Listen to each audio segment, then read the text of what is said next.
में अल्लू अर्जुन आते हैं और उनके सामने भी परफॉर्म किया, ये दूसरी खुशी है मेरी।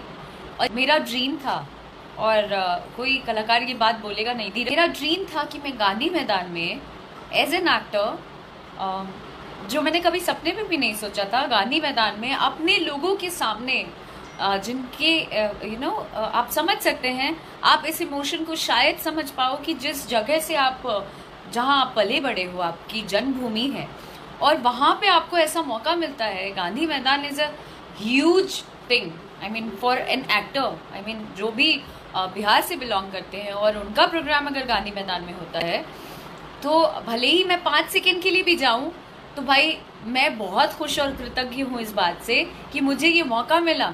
एंड सबसे बड़ी बात ये है कि मैं अपने लोगों के सामने मैंने परफॉर्म किया। कई लोग ऐसे भी हैं जो नेगेटिव तौर पे भी इसको ले रहे हैं कि तुम भी खुद को सुपरस्टार समझती हो। यो हिमांशु सिंह, ठीक है, आप लोग जो बोलो सब सही। इतना मैं खुद को तुर्रम नहीं मानती हूँ।